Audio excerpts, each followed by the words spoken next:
Hi, folks. Well, we're back with Mike. Thanks for having us. My pleasure. Spring equinox, vernal equinox, Ostara, more of that later. But we're going to have a quick look at your, well, wood, basically. Talking about chairwood, firewood. Uh-huh. But first off, you're going to show us how you get your chair legs out of or how you mark them out on your log. Okay, so talk us through it. This would have been the perfect log, 11 inches across in diameter, which is just about the right size to get 8 back chair legs out using what we call the curtain ring. The original one was a curtain ring, and then someone came up with a very clever idea of using a bit of 2-inch plastic pipe, and then I start from that side. So it's 2 inches the outside? 2 inches on the outside, 40 mil on the inside. Okay, so it's only 40 mil. So because you're aiming for 38. Yeah, you're aiming for diameter 38 in mil. the end. Yeah. So the next thing would be to split that down the middle there, and then down there. You can see, because it's been sitting around for a year, that it's got all these horrible splits. So the idea is to get in there before the ends dried out, and also by cleaving it in half. First of all, you're able to lift it, but also that means that as it shrinks, it will go like this half will go like that, and the other half will go like that. So most of the split is contained in the missing bit, if you see what I mean. Yeah, great. So, all right, okay. so should we? Having said this is a wonderful chair making log, the time has come to deal with it. Do you want to grab that end actually, Barney? We'll pop it up in there and flop it in like that. Great. Sarah knows what's going to happen. She's buggered off. Poor little Mike. So 1, 2, 3, yep.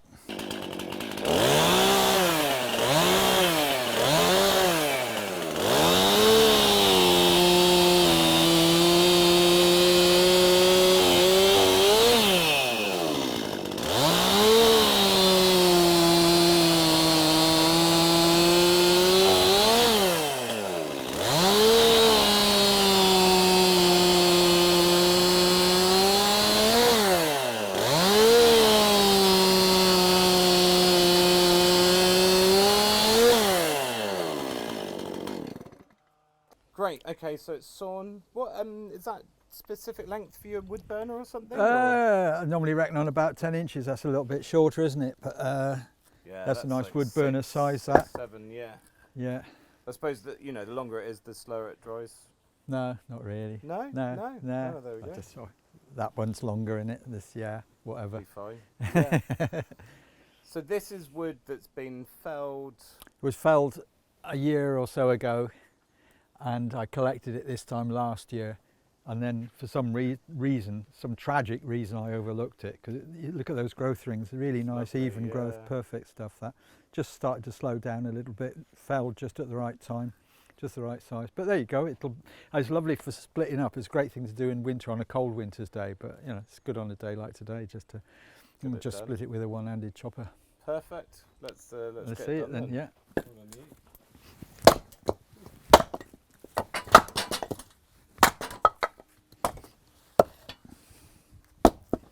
Oh, that might be more difficult because that's a dry end.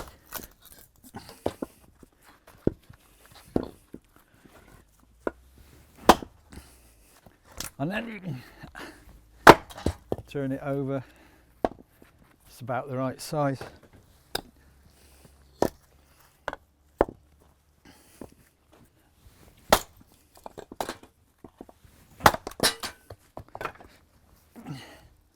Could go through that again if I want, and so on. Great. And so, just thinking about that, I was just, when you're saying it's just started to slow down again, that's essentially canopy filling, right? So yep, it's like, you got it. Yeah. And so that often happens with older trees. So this is why the slightly younger trees have often got much stronger wood, right? Yeah, they say generally that. To some extent, the quicker grown, the better. The perfect is about 8 rings to the inch, which this is, round about 3mm growth rings. That is generally reckoned to be perfect. Some of the logs I've got down there, for some reason, it's just brittle, and you can never tell. You can look at a tree and think, yeah, that's brilliant, and then you get inside it and it's not much good. But some of the stuff that there's 3 really nice trees that I picked up from my dear old colleague Gudrun. couple of weeks ago, and that's as good as it gets, really. I've got some of it in the bath actually soaking. I sawed it up last week, and to avoid the end splitting. All right, well, chuck that in there. Yeah. We'll head up in a minute to see the green stuff that you've just bought. Yeah. But for the now, I'd just be interested to just have a quick overview of what you've actually got in this kind of storage here. Brilliant. So, what's in this first bay? This, nowadays, now I've become an old pensioner, my dear wife was concerned about me working too hard. So we actually buy kiln dried wood, and as long as it spends the summer in here, it's fine. It can get a little bit wet again over the winter. But that's what that is. That's all processed stuff, and you can see that's any old thing. Oh, incidentally, yeah, that's my old maul head. Had a handle going through there, which broke it broke last week when I was out in the woods. And the old story, I've had that maul for 25 years. It's just had 5 different heads and 7 different handles on it. But that's beautifully dry. That was a bit of ash, bit of knotty ash. So I've got to make a new one. So this stuff here, this is the proceeds of having chopped up all the last year's chair wood that never got used. I did, I buy it in the spring and use it through the summer, maybe use some of it through the winter. Didn't use as much quite as I'd anticipated. So I just spent a couple of weeks. You can see all this sawdust down here. So I've just chumped all that up, and you can see just how easily it splits. It's just beautiful. It's a real delight actually splitting it, apart from the fact it breaks my heart that it never actually made it into chairs. But you can see that's lovely looking firewood, that. And that's if I were to buy that seasoned, then that would be what, 300 quid's worth or something like that. So if I've laid out a few hundred quid on buying it, paying the extra for chair wood, it's okay, because it's just so nice to split, and it's just such a good way to pass the time as well. So. And so just a quick name drop. Oh right, yeah. Because you had this when I was up with you. I got this at an APF show in Lauriston, up in Scotland. Yeah, somewhere in Scotland, like somewhere. When you go APF being the Association of Professional Foresters. Yeah, and there's this lovely farmer there called Laurie Buckingham, and he and his brother were producing these things for sale. I think it was a brand new device then, but I've used it ever since. I lost this thing. This is a clamp. When I was chainsawing just that one piece, I didn't use the clamp. But you can put little bits. You can put any size, well, anything smaller than that in there, and then you just put the clamp over the top, and that just slides just down and holds grips it. And as you saw in, it just comes down closer.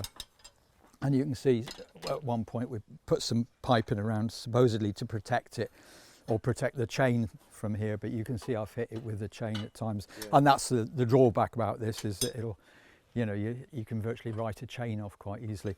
And the one thing you certainly don't want to do is put that there and then put your logs on. I did that once, and that was a whole chain written off, yeah. Oh dear. That's the downside of it, but otherwise it's wonderful. And then it picks up here, and you can tip your logs into the shed or into the back of a van or something like that. Right. Very good. Buckingham Wood Station. I don't know if he's still producing it or not, but it gets a mention in my book, Living Wood, which is down to the last 200 copies now. Is it? Yeah. And I've heard it's a bargain.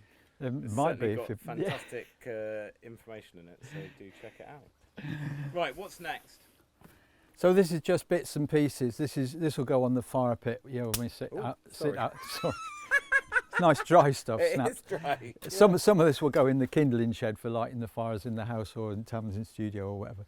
But this is hazel sticks left over from making pea sticks or something, and bits off the dams, and bits of whatever there.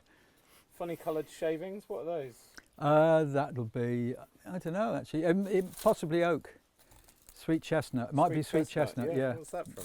I made some steaks for something or other. Nice. Yeah. And so this structure is, the poles are all hot poles, right? Yeah. So we're in Herefordshire. We're in Herefordshire. Everything's built out of hot poles. Yeah. Yeah. And so that's some kind of softwood that's got loads of it might even be sweet chestnut pitch in it or something. with pitch in it. Yeah. Not and sure. so as you kind of want to stack more in, you can just shove a plank in. Put another plank in. Here's some spare planks waiting to go in, and then take them out, put them in. Great. In other words, it's basically a fairly open structure with a roof and. Yeah, I think I brought this out a little bit further. You've got to angle it so that you don't get rain in there. But also with these chopping block. You see, I've got three chopping blocks, and if you're bringing your axe down onto the chopping block, you don't want to go hitting the roof on the way down. So it's a very delicate balance. So I think that's about 40 centimetres or something. Right. 400 mil even. 390 might be just a bit too short. You know. Whatever. And so why have you got lids on the blocks? Drew Langsner showed me that, and I thought, why is he messing about with that?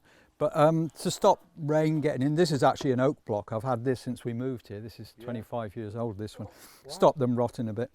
And also, Drew's main reason, he was using them with sharp axes. Stop any bits of grit and dust and things like that to blunt your axe. Yeah. Is that right? And that's the reel of lead on it to stop it blowing away. Stop it blowing off, yeah. That's hilarious. It's amazing what you get up to when you've got 25 years. Yeah. Come on then, what's next? And this is, at the moment, it's a mixture of oak and damson. It's a nice little bit of damson. You're welcome to that for spoons anytime you want, Brian. It's nice, that. Yeah, so this is all, and like you say, this has just come down in the storm. So yeah. So ideally, this green. would have a couple of years sitting here, but it'll not. We'll feed it in with the ash on the fire just to, because we got it, basically, because we got it. And then this box down here, this is a box we found on holiday in Scotland one time. And that's a nice one for just putting all the little leftovers that are not worth putting up there because of handling. And they'll all go in the little shed next to the workshop to, and just scoop them out and put them in straight into the wood burner when I need them. And so when I was working with you, you'd be saving all these little bits to get up good heat for the steam box. Well, yeah. But are you still using a fire for that? Now I've moved back here. Now I've gone electric. It's nice. I've got the solar panels which were put up in 2013. So no longer. This is why there's unemployment now. Is because I don't need anyone to stoke the fires for the tea or the steamer or whatever. Oh, and the dryer. They're all electric now. Yeah, we've gone electric, man. Electric, why not? Yeah, so you just use a wallpaper steamer into a box. Yeah, I just got given a nice one the other day, actually. Oh. There you go. Yeah.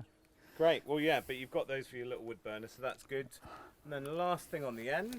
And then here is the what we call curly kindling. This is all horse droppings. It used to be known. Look at you protecting it from falling on the grass. Oh, sorry. I didn't want you to run off with it, but. Yeah, and so this stuff's absolutely perfect, especially the really nice thick bits off the shaving horse. Yeah, and this is usually it's ash, and we usually generate about one of these builders bags full of per course almost. Yeah, no. It's amazing. It's like the feeding of the 5,000. You start off with a little ash log and you end up with all this leftover stuff. Yeah. It's just perfect, especially now in these conditions, or even just if you take it while the courses are on and just give it a day in the house, and you can just put a match to it. Up it goes. Fortunately, we haven't set fire to the houses yet. But. Not yet. Cool. All right, so that's all the drying wood. So let's go and have a look at the wet wood. Yeah, the fresh stuff.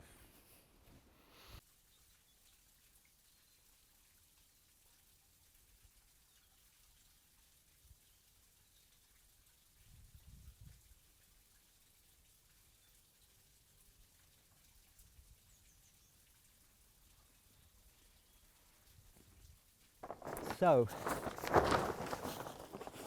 here are the logs stashed away in the shade, in the cool, out of the wind, ideally in the bottom of a fridge, but I ain't got a fridge that big. And some people store their wood in a freezer. But yeah, this is it. And each of these quarters is, in fact, yeah, you can see I've marked the little rings on the end of some of them. It's probably exaggerating to say there's a chair out of each of these quarters, but it's not far off, something like that. Yeah, great. And so will this do you for your season? So this should do for the season, yeah. I've got those, a nice way of stacking them actually, those, so they're all fairly tight, but they're not going to get mouldy. I have had them down there in the sun, and then they start sweating and then you get ant hills in there and things like that. Hopefully these will be all right, and we'll be looking, as the summer goes on, we'll be diving in there every fortnight to get a fresh lot out, so I can kind of keep an eye on it.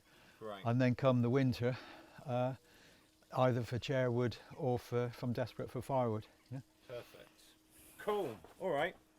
Well, let's close this back up and we'll go up and have a look at your. Have a look in the bath. Yeah.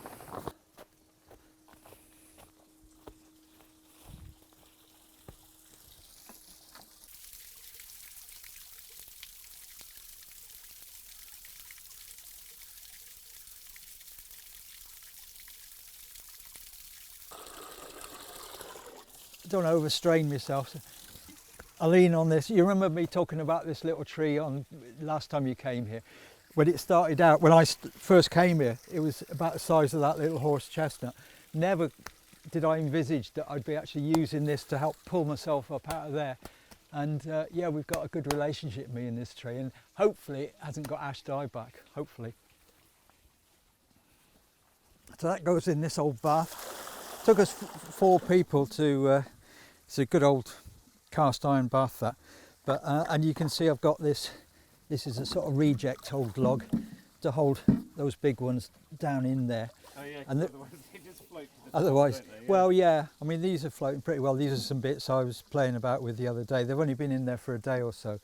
But the lovely thing about this, I mean, I wouldn't want to keep it in there for more than, I don't know, 3-4 days. This is what I tend to do later on in the summer when the wood's been sitting around for a while, is about 3 days before the course. I put it in the bath here. And then that bark will just slither off just like it was freshly felled. It's wonderful. Right, yeah, perfect. And it stops the ends drying out. So yeah, I'd probably chainsaw the spare 10 centimetres off the end, and I've got a fresh cut. Put it in the bath, and then the day people arrive, then we pull it out of the bath, and then we can start working it. And this is this year's wood. You can see this is right from the butt end of the tree. That's where the chainsaw was taking the butt off. But that's just, you wouldn't get anything better than that. This is a bit without the bark. It's even got a little bit of ripple in there. That is just the most perfect, adorable bit of wood you could wish to see anywhere. Brilliant. Great. Here we go, Barn. So this is, having sorted out the logs, I'm just in the process of starting to settle all the kit up for the year. So this is an example of what I have to set up. You can see this little bench here. This is the latest method of assembling chairs. So if you grab the other end of that, and you can see where the red on the bench fits with the red on the floor, and it should all be leveled up. Look at that, like a glove. And then we can you've got a mirror there, yeah. We've got a load of kit there, goes on here. We got the mirror there, and people can see how they're drilling to assemble a chair. Perfect. And we'll see more of that another day, no doubt. Yeah, so it'll be great. We'll come back in May, and workshop Hopefully will be in yeah. full motion. Yeah. So in the meantime, what, you're going to go up the way? Yeah, so we'll go up and have a quick chat with Tamsin about Ostara. Fair enough. Great. Good stuff. Thanks, mate. So, we're back at the apple tree, folks, and we're here with Tamsin, Yes. who Mike is very lucky to be married to. And so, Tamsin, how would you describe yourself? I describe myself as a stained glass illustrator. Oh, nice. Okay. So I make stained glass panels, but they are very heavily illustrated with wildlife and the local sort of Herefordshire countryside, as well as sometimes myths and legends. Brilliant. Yeah, and so I've obviously known these guys for a while, and Tamsin's artwork's amazing. The stained glass is it's such a beautiful medium. It is, yeah. I'm lucky. I'm starting with something that's already beautiful and has this incredible quality. Before I even lay a hand on it, it's got this fantastic thing of bringing the light in to people's lives, rooms, churches, wherever it is, and just like lifting it. Yeah. So, and I'm sure we'll come and chat more, hopefully, in this series. But the fact that you work with light and these kind of festivals that we're kind of working through are all based on light. I thought it'd be fantastic to talk to you about the Vernal Equinox. So would you call it Ostara? Ostara. Ostara, yeah. Or Istra. I'm not quite sure how you say it either. Yeah. So yeah, this is just a fantastic time of year. We just turned over from the days being shorter than the nights, so the days are getting longer, and the sap's rising in the trees, and our energy is following on. So we're all feeling more energized, and it's really important that we capitalise on that. We forget about all the guilt we feel about what else is going on in the world, and we just embrace that feeling of, uplifting. And and that sort of also brings us on, because Ostara, she was a goddess associated with the east and dawn and light coming, but also with hares, which is a creature that features heavily in my work. Yeah, so this is all like brand new stuff to me. I've just very quickly Googled it. Yeah. And it's amazing how kind of, it is all based on the east, like you say. So that's where the sun rises, just in case you don't know. So that's what Easter's all about. That's what Ostara's named after. And like you say, it's just when things are springing into action. So the equinox is when night is equal to day. Yeah. And now we're on the right side of that. We are. And actually, whilst we're here in the apple tree, we can see these are about to. Is this blossom? Yeah, that's the blossom. It'll be blossom isn't it? first. Yeah, yeah, beautiful.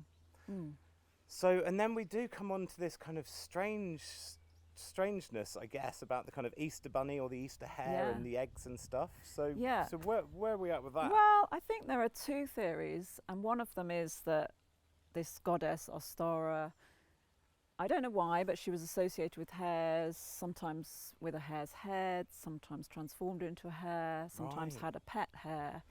And I think she was also associated with children, which would make sense because new life and everything. And the hare, one of the theories is that Ostara's hare gave out eggs to children. But then there's another bit of, I think, British mythology, which I absolutely love. I can't quite believe it, but anyway, then that is that because hares are born in the field, hares don't have a burrow or a home like any rabbits, you know, they're not at all associated with rabbits. And the baby hares, leverets, are born fully formed, they've got fur, they've got their eyes open, and, you know, so country people would come across them, you know, just sort of waiting in the meadow for their mother to return at the end of the day. But also, you know, 2 steps along and there might be a lapwing's nest or a plover's nest in the grass. Yes. And so they believe that hares hatched out of eggs. Right. So I also love that theory, that that's why hares are associated with eggs. And yeah. Amazing. So, and new life, of course, and estrogen, as you were saying, and yeah, so lots and lots of exciting things about this time of year and how it makes us all feel a lot more alive and positive about what's coming next. It's great, yeah, and for me it's been a real shock and an amazing thing, realising that link of the words. So suddenly see it's all linked together, it's all the same thing, and that, eggs and bunnies and baby hares, it's all that kind of birth, and the previous festival was the kind of in the belly, in bulk, so it's the kind of pregnancy and then birth.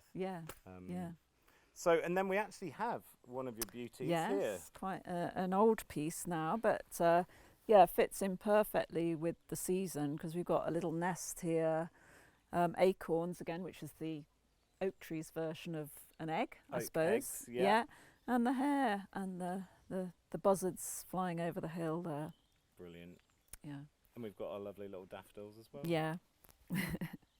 Sweet. Well, really nice to have kind of met you in this video, and we'll definitely be coming back for a bit more of your arty wisdom. Yeah. So yeah, thanks, Tamsin. All right. Thank you. Yeah.